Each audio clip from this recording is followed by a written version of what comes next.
He's ready. It's the story of the night. They tap him on the shoulder to test him right before the game. He tests positive, and they pull him. He didn't play, and that's probably him tweeting. Right there. He had a lot to say. I'm going to go drink wine and cope. I'm going to walk away for the rest of the season. We'll get into it. Troy Aikman is in the middle of trashing the Cowboys defense, and in the middle of his sentence, this happens. Hey, Leighton Vander Esch might need that LASIK surgery. He might have. He might need something else, because Leighton Vander Esch was in the next county during that play. 10-7, though. Dallas is up. Dallas came to play, and look out. Who's that, Miles Boykin? Yes, it is. 38-yard touchdown.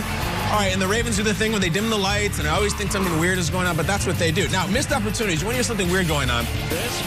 Greg Zuerlein missed 3 kicks. This is the Pets' header falling off. Zuerlein, who's been to the Super Bowl, who's been around forever, you've heard of him, and that was after a really dumb penalty on Dallas that moved it back 5 yards.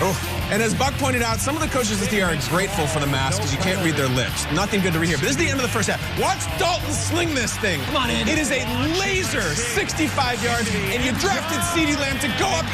Let's replay this. Had a shot. Nate, take me through it. He had a shot. A shot? That was DeAndre Hopkins. He would have came down with it. Or maybe if it was Des Bryant, he would have come down. Who knows? We got to wash off Lamar's visor. At this point, that Dallas Hail Mary might have been the official end of their season. 17-10, third quarter, Lamar waiting. He's like, I think I'll just go to Hollywood Primetime Jet. Smallest guy in the field, drop it in the bucket. Lamar, a really beautiful pass. Brown, things to say afterwards. And then celebrating. The Ravens got it going last night after they scuffled a little bit, back and forth ugly early. In the second half, they rolled over on Dallas. They win 7-5. And a very costumed, covered, safe, and extremely animated Lamar Jackson after the game. Reigning MVP. How'd it feel to be back on the field? Did the time off and time away, did you kind of make you want to be out there? I felt like I ain't play a whole season. Like, I was like, I feel good to be back. My gosh, even in practice, walking into the locker room and stuff like that. It's like, man, I couldn't wait to see y'all face. Like, it was like 2 weeks I didn't see those guys. So it was like, man, I can't wait to get out there and perform for those guys because I know how much, it means to us to win games. And we love to see you as the best player on the field last night. 4 more to go. The Ravens still in the hunt column in the AFC. They're a game back at the Colts and the Dolphins, Nate. Huge matchup, by the way, with their division rival, who we love, the 9-3 Browns, coming up next week. No doubt about it.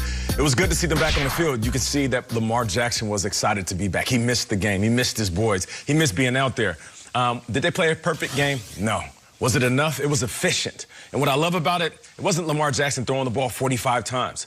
It was efficient. He threw the ball 17 times, 12 completions, 2 touchdowns, and he ran for 1. Like, that's the Lamar Jackson experience. That's what we want week in and week out. You don't have to wow us. You don't have to be the unanimous MVP of the league. You just have to control the game and not throw the ball away. And he struggled to do that this year. It was good to see them play efficiently. And like you said, Kay, they're back in the hunt. They are. And I know Peter has takes on the Cowboys, but first this about the Ravens. I hate seeing this. If I'm the Browns, the Dolphins, the Colts, the Steelers, you don't want this. Yep. You don't, no. Stay asleep. Stay off the field. Don't start running the ball. And don't get Lamar going. There's a couple great moments last night. One, he was as animated as I've ever seen him. Not after the game, during the game when he's like, no, we're going for it. Waving people off. Look at him. Stay over there. This is some of the magic we saw last year. When he gets in Harbaugh's ear. Up in Seattle, absolutely. Yes, remember, let's go. No, we're going for it. They do go for it. They get it. And then this run, this feels like a slumping home run hitter who finally says, screw it. I'm swinging out of my shoes and hit one 600 feet. Yep. An unbelievable. And then the lineman in the background. We got it. Guys, don't let the party start for Baltimore. They got a lot of work to do. But this is a scary thing, and I think there's been something missing. The last thing I'm going to say, as it pertains to our show, if you follow our show, you know how this goes. Let me show you what's been missing. This is a picture from last year's Ravens. Last year's Ravens on this show.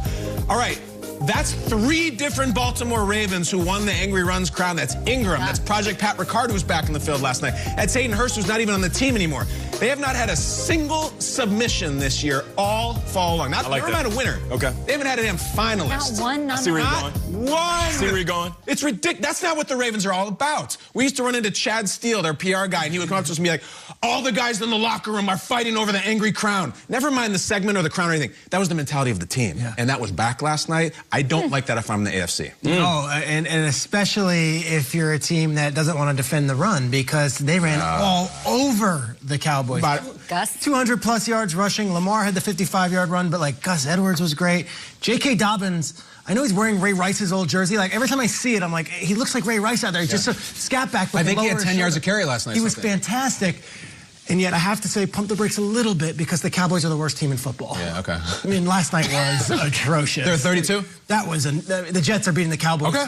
And at one point, they bring out Zerline, and he misses a field goal, and you're like, all right, well, Greg Zerline, he can miss a field goal here and there. Yeah. He missed 3 field goals last night, and that's not Greg Zerline. That's not what the Cowboys are. They showed over the sidelines at one point, and there's like this masked man, and I'm like, I don't even recognize who that is. It was Mike Nolan, who I've known for 20 years coaching, but because of the mask, because of the hat, and I'm like, that's so symbolic of this Cowboys team. I don't even recognize this team. They went on prime time, and I'll tell you, Aikman spared no jabs at this team. Aikman goes in on the Cowboys. Aikman goes real in on the Cowboys, and it was all warranted. And that's their run defense. Guess who they're facing on Monday night in less than a week? Facing a Browns defense that absolutely shut down Derrick Henry. So I would say it's great to get it back, and I'm gonna say you're exactly right with that, Kyle, that like it's nice to get out and say, okay, this is what we are, this is how we can play. The Browns can stop the run. This is not something to do a celebration over. You got to really quickly look and say, 48 hours from now, we got to prepare for the Browns because that's the biggest game of the season. Yeah, and the defense looked better, right? It didn't look great, but they had Brandon Williams back for the first time in 3 weeks. That was huge. He's the one who tipped the ball. I know Patrick Queen had the interception, but Brandon Williams has not been out there. He was out there and helped make that big play. They didn't have Matthew Judon out there, guys. They aren't perfect. They didn't have Jimmy Smith out there. This is what I'm talking about, though. If their defense is healthy and at 100, they're as good as any defense in the National Football League. I'd like to see them rely on that defense a little more so we don't have to have Lamar do as much as he might have to do. I don't want to see 2019 or need to see necessarily that offense.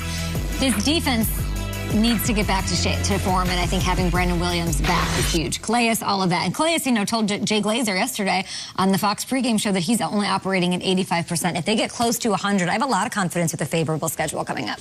They better be. Chubb and Hunt coming up. Let's go. I mean, that's the game of the week right now, right? Cleveland, Baltimore. I'm into it. I know. Let's bring in Ian Rappaport. Right before kickoff last night, we did hear that news. It was part of our highlight. Everyone was scratching their heads about Dez Bryant testing positive for COVID-19. I think I know how he feels about it. I follow him on Twitter. How did the Ravens and the league feel, and how did they handle that situation?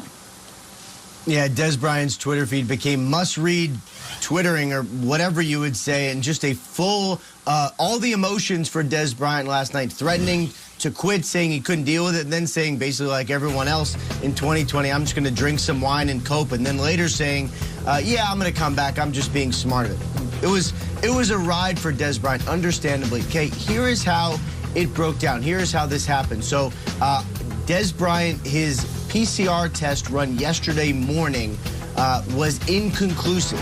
They ran another test. It was inconclusive. When the NFL learned that his test was inconclusive, that is when they pulled him off the field. Also worth remembering, the Ravens are very close to one of the testing facilities, so they probably get results faster than a lot of teams. Anyway, Dez Bryant was pulled off the field. His point-of-care test was positive, and at that point, he was not allowed to play in the game. That is when the NFL pulled him and made sure that he was not going to play. The team officially scratched him because of an illness. Then the NFL did the contact tracing using the Kinexon devices, the bracelets and everything else.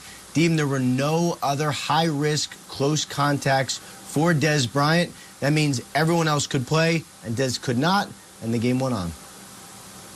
It did. He's a 3-time Pro Bowler. He was tweeting that he's done for the season, that he can't handle this. I'm sure emotions are running high.